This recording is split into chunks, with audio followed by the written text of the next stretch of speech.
जय श्री हरि। प्यारे भक्तों, आज आप सभी श्रवण करेंगे कार्तिक मास के अंतिम दिनों में सुनी जाने वाली 5 महापुण्य फल देने वाली कथा।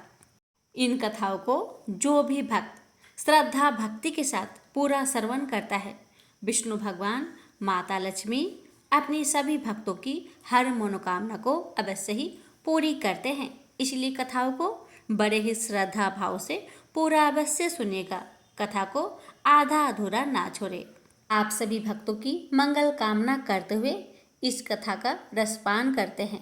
आप सभी भक्तों से हमारी निवेदन है, अगर हमारी कथा आपको अच्छी लगे तो इस वीडियो को अपने एक परिवारजन या फिर मित्रों को शेयर अवश्य करें। आइए शुरू करते हैं कथा। प्रेम से बोलिए जय श्री हरि। विष्णु भगवान और माँ लक्ष्मी जी की कहानी।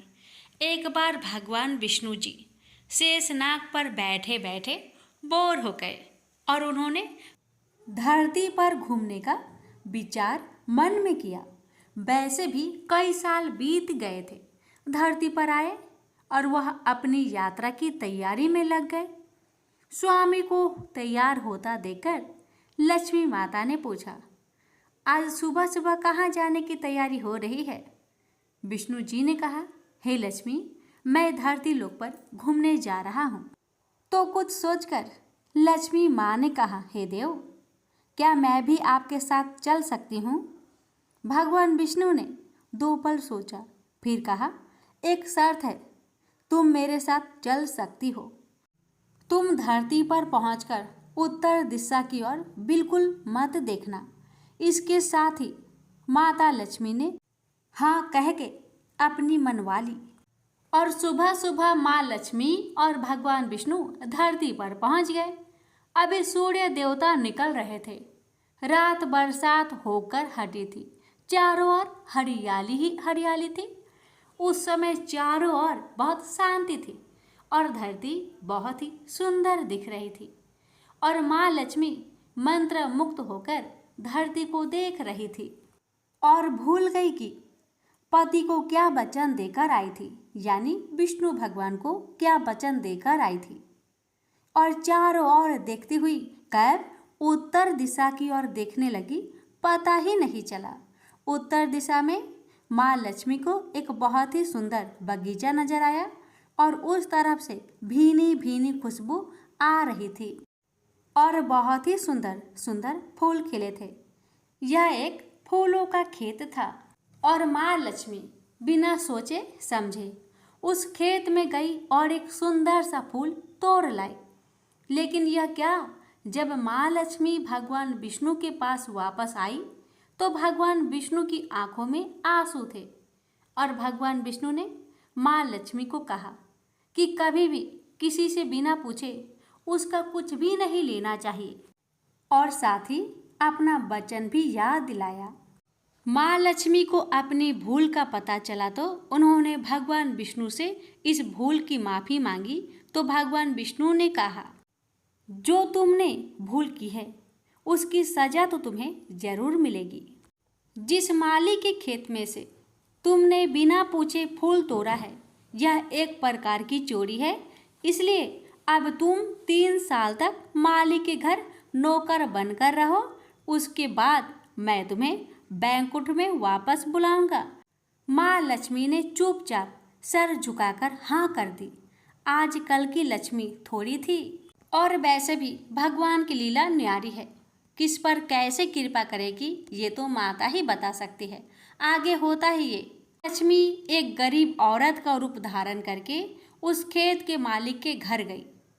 घर क्या, एक झोपड़ा था और मालिक का नाम माधव था। माधव की बीवी 2 बेटे और 3 बेटियां थी। सभी उस छोटे से खेत में काम करके किसी तरह से गुजारा करते थे। माँ लक्ष्मी जब एक साधारण और गरीब औरत बनकर जब माधव के झोपड़े पर गई तो माधव ने पूछा, बहन तुम कौन हो और इस समय तुम्हें क्या चाहिए? तब माँ लक्ष्मी ने कहा, मैं एक गरीब औरत हूँ, मेरी देखभाल करने वाला कोई नहीं है। मैंने कई दिनों से खाना भी नहीं खाया, मुझे कोई काम दे दो। साथ में मैं तुम्हारे घर का काम भी कर दिया करूँगी। बस मुझे अपने घर में एक कोने में आसरा दे दो। माधव बहुत ही अच्छे दिल का मालिक था। उसे दया आ गई, लेकिन उसने कहा, बहन मैं तो बहुत गरीब हूँ। मेरी कमाई से मेरे घर का खर्च मुश्किल से चलता है, लेकिन अगर मेरी 3 की जगह 4 बेटियाँ होती तो भी मैंने गुजारा करना ही था। अगर तुम मेरी बेटी बनकर जैसा रूखा सूखा हम खाते हैं उसमें खुश रह सकती हो तो बेटी बनकर अंदर आ जाओ। माधव ने माँ लक्ष्मी को अपने झोपड़े में शरण दे दी और माँ लक्ष्मी 3 साल तक उस माधव के घर पर नौकरानी बनकर रही। जिस दिन माँ लक्ष्मी माधव के घर आई थी, उससे दूसरे दिन ही माधव को इतनी आमदनी हुई, फूल बेचकर ही शाम को एक गाय खरीद ली। फिर धीरे धीरे माधव ने काफ़ी जमीन खरीद ली और सबने अच्छे अच्छे कपड़े भी बनवा लिए और फिर एक बड़ा पक्का घर भी बनवा लिया। बेटियों और बीबी ने गहने भी बनवा लिए और अब मकान भी बहुत बड़ा बनवा लिया था। माधव हमेशा सोचता था कि मुझे ये सब इस महिला के आने के बाद ही मिला है। इस बेटी के रूप में मेरी किस्मत आ गई है। मेरी और अब 2 से 5 साल बीत गए थे, लेकिन माँ लक्ष्मी अब भी घर में और खेत में काम करती थी। एक दिन माधव जब अपने खेतों से काम कर खत्म करके घर आया तो उसने अपने घर के सामने द्वार पर एक देवी स्वरूप गहनों से लदी एक औरत को देखा। ध्यान से देखकर पहचान लिया, अरे ये तो मेरी मुंह बोली चौथी बेटी यानी वही औरत है, और पहचान गया कि ये तो माँ लक्ष्मी है। अब तक माधव का पूरा परिवार बाहर आ गया था और सब हैरान होकर माँ लक्ष्मी को देख रहे थे। माधव बोला, हे माँ, हमें माफ़ कर, हमने तेरे से अनजाने में ही घर और खेत में काम करवाया है। हे माँ, ये कैसा अपराध हो गया। हे माँ, हम सबको माफ़ कर दे। अब माँ लक्ष्मी मुस्कुराई और बोली, हे माधव, तुम बहुत ही अच्छे और दयालु व्यक्ति हो। तुमने मुझे अपनी बेटी की तरह रखा है, अपने परिवार के सदस्यों की तरह से। इसके बदले मैं तुम्हें वरदान देती हूँ कि तुम्हारे पास कभी भी खुशियों की और धन की कमी नहीं रहेगी। तुम्हें सारे सुख मिलेंगे जिसके तुम हकदार हो। और फिर माँ अपने स्वामी के द्वारा भेजे रथ में बैठकर बैकुंठ चली गई। हे लक्ष्मी माता, हे विष्णु भगवान, आपकी लीला न्यारी है। जिस किसी पर आप कृपा करते हैं, कैसे करते हैं, ये कोई नहीं जानता। हे माँ, हे भगवान, मैं आपसे प्रार्थना करती हूँ। हे लक्ष्मी नारायण भगवान जी, हे माँ लक्ष्मी, आपकी कथा कहने वाले, श्रद्धा भाव से इस कथा को सुनने वाले, आपके जय जयकार करने वाले सभी भक्तों की हर कष्ट को दूर करना, घर में सदा अन्न धन का भंडार भरे रखना, निरोगी काया देना, अपने भक्तों की हर मनोकामना को पूर्ण करना, जिसमें आपके भक्तों का भला हो। तो प्रेम से बोलिए, लक्ष्मीपति विष्णु भगवान जी की जय। विष्णु भक्त से निवेदन है, इस कथा को एक शेयर अवश्य करें। षष्ठी देवी की व्रत कथा। स्वयंभू मनु के प्रियव्रत नामक पुत्र थे। वे संपूर्ण पृथ्वी के एकमात्र शासक थे। वे बड़े ही धर्मात्मा, न्यायप्रिय, उदार, दयालु और प्रजावत्सल थे। आध्यात्मिक ज्ञान तथा तपस्या में विशेष रुचि होने के कारण वे विवाह नहीं करना चाहते थे, किंतु ब्रह्मा जी की आज्ञा से सृष्टि के विस्तार के लिए उन्होंने विवाह कर लिया। दीर्घ काल तक उन्हें कोई संतान प्राप्त नहीं हुई। तब महर्षि कश्यप ने उनसे पुत्र सृष्टि यज्ञ करवाया और यज्ञ के प्रसाद के प्रभाव से रानी मालिनी ने यथा समय एक दिव्य कुमार को जन्म दिया, किंतु काल की प्रेरणा से वह कुमार मरा हुआ था। रानी मालिनी मरे हुए पुत्र को देखकर शोक से मूर्छित हो गए। राजा प्रियव्रत दुख से अत्यंत व्याकुल हो गए। समस्त राज परिवार शोक से संतप्त हो गया। राजा अत्यंत विचार में पड़ गए कि प्रथम तो कोई संतान ही नहीं हुई और विशेष प्रयत्न से हुई भी तो मरी हुई। हाय, मैं बड़ा हतभाग्य हूँ। न जाने मैंने कौन से दुष्कर्म किए जिनके परिणाम स्वरूप यह दुख भोगना पड़ रहा है। इससे तो अच्छा था कि संतान ही ना होती। इस प्रकार से वे विलाप करने लगे। मंत्रियों ने उन्हें अनेक प्रकार से ढाढ़स दिलाया और आगे का कार्य करने की सलाह दी। रानी को रोता बिलखता छोड़ राजा प्रियव्रत पुत्र को लेकर शमशान में गए और वहां एकांत भूमि में पुत्र को छाती से चिपकाकर उच्च स्वर में रोने लगे। वे करे तो क्या करे, पुत्र शोक से वे स्वयं भी मरे हुए से हो गए थे। इतने ही में उन्हें वहां एक दिव्य विमान दिखाई पड़ा, शुद्ध अष्टापिक के समान दिव्य पैमान। वह विमान अमूल्य रत्नों तथा मणियों से जड़ित एवं पुष्पों की माला से सुशोभित था। राजा ने उस विमान पर बैठे हुए दिव्य वस्त्र भूषणों से सुशोभित कांतिपूर्ण एवं मनोरम स्वरूप वाली एक युवा देवी को देखा। उनका वर्ण श्वेत चंपा पुष्प के समान उज्जवल था। उनके मनोहर मुखमंडल पर सौंदर्य, माधुर्य एवं सौम्यता का आभा झलक रही थी। देवी के मुखमंडल के चारों ओर एक दिव्य तेजोमय मंडल प्रकाशित हो रहा था। वे मधुर मुस्कान बिखेर रही थी।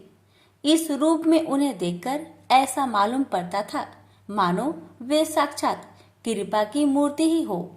उनका दर्शन करते ही राजा के मन में एक बिलचन शांति का अनुभव हुआ। उन्हें लगा कि निश्चित ही ये कोई देवी शक्ति संपन्न मात्र रूपा है जो मेरे दुख को देखकर मुझ पर कृपा करने आई है। वे उन्हें प्रणाम करने लगे और फिर उन्होंने अपने मृत बालक को भूमि पर रख दिया तथा कतार दृष्टि से वे देवी के किसी विशिष्ट अनुग्रह की प्रतीक्षा करने लगे। देवी षष्ठी विमान से उतरकर राजा के समीप चली आई और कहने लगी, राजन, मैं देव सेना हूँ। मेरा नाम षष्ठी है। मैं बालक की आदि शास्त्री देवी हूँ। आज तुम्हारे पुत्र शोक से दुखी होकर मैं यहाँ आई हूँ। राजन, यह आपने ही कर्मों का प्रभाव होता है कि कुछ लोग संतानहीन होते हैं, कुछ लोगों की संतानें मर जाती है और कोई उत्तम संतान से युक्त होते हैं। सुख दुख, हर्ष, भय और शोक, संपत्ति तथा विपत्ति ये सब कर्मों के अनुसार ही होते हैं। ऐसा समझकर सबको सत्कर्म में ही प्रेरित होना चाहिए। आपके दुर्देव से ही आपको संतानहीनता प्राप्त है। उसका फल आपको मिल ही गया है, किंतु मेरा दर्शन अमोघ है। यह बालक जैसे आपको प्रिय है वैसे ही मुझे भी प्रिय है। आपकी रानी मालिनी का जितना मात्र स्नेह इसके प्रति है उससे अधिक मुझे इससे प्रेम है। बालकों की विशेष रूप से रक्षा करना मेरा कार्य है, अतः अब आप शोक का परित्याग करें। ऐसा कहकर कृपामयी देवी ने बालक को अपनी गोद में उठा लिया और अपनी योग लीला द्वारा खेल खेल में ही उसे जीवित कर दिया। अपने वास्तविक माता के अंग का मधुर एवं दिव्य स्पर्श पाते ही उस बालक की आभा एवं छवि भी दोगुनित हो उठी और वह बालक माँ की गोद में मुस्कुराते हुए किलकारी मारने लगा। राजा हाथ जोड़े उस अद्भुत दृश्य को देखते ही रह गए। महान आश्चर्य और देवी की कृपा शक्ति को देखकर राजा अभिभूत से हो गए। तब देवी ने राजा से कहा, राजन, यह तुम्हारा पुत्र सभी सद्गुणों से संपन्न है। यह भगवान नारायण का कलावतार है। यह क्षत्रियों में सर्वश्रेष्ठ तथा संपूर्ण पृथ्वी का आधिपति होते हुए सहस्त्र यज्ञों को संपन्न करेगा। यह महान ऐश्वर्य से संपन्न निर्मल हृदय, विद्वानों का प्रेम भाजक तथा योगियों, ज्ञानियों और तपस्वियों का सिद्ध रूप होगा। इसे जन्मांतर की सभी बातें याद रहेगी। तीनों लोकों में इसके यश एवं कीर्ति का गुणगान होता रहेगा। ऐसा कहकर देवी ने उस बालक को सुब्रत नाम से पुकारा और तभी से उसका यह नाम प्रसिद्ध हो गया। देवी ने पुनः कहा, राजन, तुम स्वयंभू मनु के पुत्र हो। संपूर्ण त्रिलोक्य पर तुम्हारा शासन चलता है, अतः तुम सर्वत्र मेरी पूजा कराओ और स्वयं भी करो। यह कहकर भगवती षष्ठी ने बालक सुब्रत को राजा को समर्पित कर दिया और अनेक आशीर्वाद एवं वर प्रदान कर वे अंतर्ध्यान हो गए।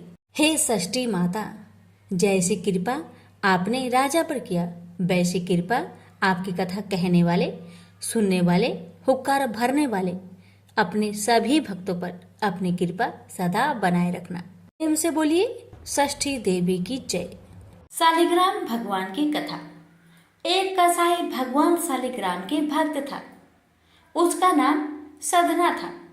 सधना बहुत ही ईमानदार व भोला था। वह हमेशा भगवान का नाम लेता रहता था और उनकी कीर्तन करता रहता था। यहाँ तक कि वो जब मांस काटता या बेचता तब भी भगवान के नाम का गुणगान करता रहता था। ऐसे ही एक दिन कसाई सधना भगवान का नाम लेते हुए अपनी मस्ती में कहीं जा रहा था। तभी अचानक से उसे अपने पैरों में पत्थर का स्पर्श महसूस हुआ। जब उसने नीचे देखा तो वह एक काला पत्थर था। सधना कसाई ने वह पत्थर को यह सोच उठा लिया कि वह उसे अपने दुकान ले जाकर उससे मांस का वजन करेगा। अगले दिन से कसाई उस पत्थर से मांस तोलने लगा। जो भी आता वह उसी पत्थर से मांस तोल कर देता था। यह कोई मामूली पत्थर नहीं था। इसकी एक खास यह बात थी कि वह जितना भी वजन करना चाहता है वह काला पत्थर भी उतने ही वजन का हो जाता है। समय के साथ साथ उस काले पत्थर की लोकप्रियता धीरे धीरे पूरे गांव में फैलने लगी। जब भी सधना को मांस तोलना होता है वह पत्थर उतने ही वजन का हो जाता है। अगर सधना को 1 किलो मांस तोलना होता तो वह पत्थर 1 किलो का हो जाता और यदि उसे आधा किलो तोलना होता तो आधा किलो का हो जाता था। इस असाधारण पत्थर को देखने के लिए दूर दूर से लोग आने लगे और सधना के दुकान पर भीड़ बढ़ने लगी। भीड़ बढ़ने की वजह से कसाई सधना की मांस की बिक्री भी बढ़ गई थी। फिर एक दिन धीरे धीरे ये बात एक ज्ञानी ब्राह्मण के पास पहुंची, लेकिन ब्राह्मण ऐसे जगह पर जाना तो नहीं चाहता था जहां पर मांस की बिक्री होती हो।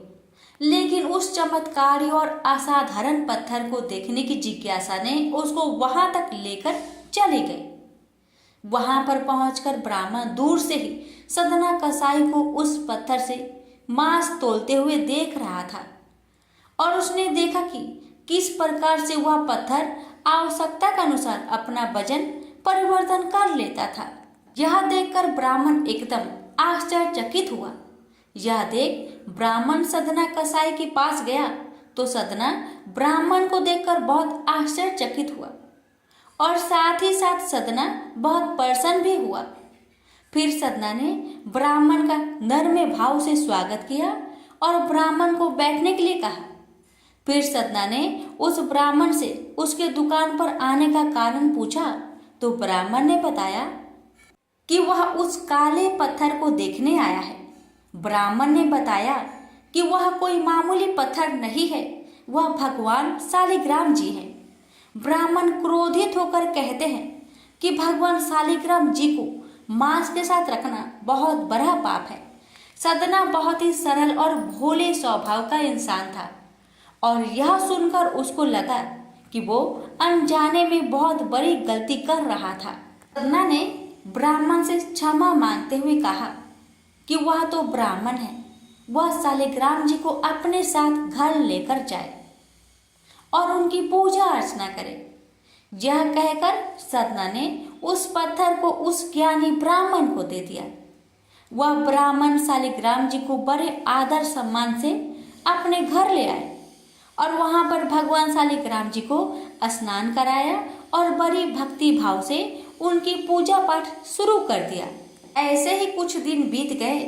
एक दिन रात को ब्राह्मण के स्वप्न में भगवान शालिग्राम जी आए और उन्होंने ब्राह्मण से कहा कि वह उसके सेवा भाव से बहुत प्रसन्न हुए हैं, लेकिन तुम मुझे उस कसाई सतना के पास वापस छोड़ आओ। भगवान शालिग्राम कहते हैं कि सदना हमेशा मेरा नाम गुणगान करता रहता है, तो मुझे बहुत अच्छा लगता है और ऐसे भक्त के लिए मैं कहीं भी रहने को तैयार हूँ। आज सदना कसाई की भक्ति भाव से प्रसन्न होकर साक्षात भगवान शालिग्राम ने सदना के संग रहने की इच्छा व्यक्त करी। अगली ही सुबह ब्राह्मण भगवान शालिग्राम जी को अपने साथ लेकर उस कसाई सदना के दुकान पर गया और उन्होंने सदना को पूरी बात बताई और भगवान शालिग्राम जी को सदना को सौंप देता है। यह सुनकर सदना बहुत प्रसन्न होता है और मन ही मन वह वचन लेता है कि वह आपसे मांस नहीं बेचेगा और वह अपना अधिक से अधिक समय भगवान के नाम लेने और कीर्तन करने में गुजारेगा। सभी मिलकर बोलिए शालिग्राम भगवान की जय। आंवला नवमी और शंकराचार्य की पावन कथा। एक कथा के अनुसार एक बार जगत गुरु आदि शंकराचार्य भिक्षा मांगने एक कुटिया के सामने रुके। वहां एक बूढ़ी औरत रहती थी जो अत्यंत गरीबी और दयनीय स्थिति में थी। शंकराचार्य की आवाज सुनकर वह बूढ़ी औरत बाहर आई। उसके हाथ में एक सूखा आंवला था। वह बोली, महात्मन, मेरे पास इस सूखे आंवले के सिवाय कुछ नहीं है जो आपको भिक्षा में दे सकूं। शंकराचार्य को उसकी स्थिति पर दया आ गई और उन्होंने उसी समय उसकी मदद करने का प्रण लिया। उन्होंने अपनी आंखें बंद की और मंत्र रूपी 22 श्लोक बोले। ये 22 श्लोक कनकधारा स्रोत के श्लोक थे। माँ लक्ष्मी ने दिव्य दर्शन दिए और कहा कि शंकराचार्य, इस औरत ने पूर्व जन्म में कोई भी वस्तु दान नहीं की। यह अत्यंत कंजूस थी और मजबूर बस कभी किसी को कुछ देना ही पड़ जाए तो यह बुरे मन से दान करती थी। इसलिए इस जन्म में इसकी यह हालत हुई है। यह अपने कर्मों का फल भोग रही है, इसलिए मैं इसकी कोई सहायता नहीं कर सकती। शंकराचार्य ने देवी लक्ष्मी की बात सुनकर कहा, हे महालक्ष्मी, इसने पूर्व जन्म में अवश्य दान धर्म नहीं किया है, लेकिन इस जन्म में इसने पूर्ण श्रद्धा से मुझे यह सूखा आंवला भेंट किया है। इसके घर में कुछ नहीं होते हुए भी इसने यह मुझे सौंप दिया। इस समय इसके पास यही सबसे बड़ी पूंजी है। क्या इतना भेंट करना पर्याप्त नहीं? शंकराचार्य की इस बात से देवी लक्ष्मी प्रसन्न हुई और उसी समय उन्होंने गरीब महिला की कुटिया में स्वर्ण के आंवले की वर्षा कर दी। लक्ष्मी माता, जैसे आपने उस बुढ़िया माई पर अपनी कृपा करी, वैसे ही आपकी कथा कहने वाले, सुनने वाले, हुक्कार भरने वाले सभी की परिवार पर अपनी कृपा सदा सर्वदा बनाए रखना। प्रेम से बोलिए माँ महालक्ष्मी की जय। हर व्रत के कथा के साथ पढ़ी और सुनी जाने वाली लपसी तपसी की कहानी। एक लपसी था, एक तपसी था। तपसी हमेशा भगवान की तपस्या में लीन रहता था। लपसी रोजाना 1.25 सेर की लपसी बनाकर भगवान का भोग लगाकर जीम लेता था। एक दिन दोनों लड़ने लगे। तपसी बोला, मैं रोज भगवान की तपस्या करता हूँ, इसलिए मैं बड़ा हूँ। तपसी बोला, मैं रोज भगवान को 1.25 सेर लापसी का भोग लगाता हूँ, इसलिए मैं बड़ा हूँ। नारद जी वहां से गुजर रहे थे। दोनों को लड़ता देखकर उनसे पूछा कि तुम क्यों लड़ रहे हो? तपसी ने खुद के बड़ा होने का कारण बताया और लपसी ने अपना कारण बताया। नारद जी बोले, तुम्हारा फैसला मैं कर दूंगा। दूसरे दिन लपसी और तपसी नहाकर अपनी रोज की भक्ति करने आए तो नारद जी ने छुपकर 1.25 करोड़ की एक अंगूठी उन दोनों के आगे रख दी। तपसी की नजर जब अंगूठी पर पड़ी तो उसने चुपचाप अंगूठी उठाकर अपने नीचे दबा ली लप्सी की नजर अंगूठी पर पड़ी, लेकिन उसने ध्यान नहीं दिया। भगवान को भोग लगाकर लप्सी खाने लगा। नारद जी सामने आए तो दोनों ने पूछा कि कौन बड़ा है। तो नारद जी ने तपसी से खड़ा होने को कहा। वो खड़ा हुआ तो उसके नीचे दबी अंगूठी दिखाई पड़ी।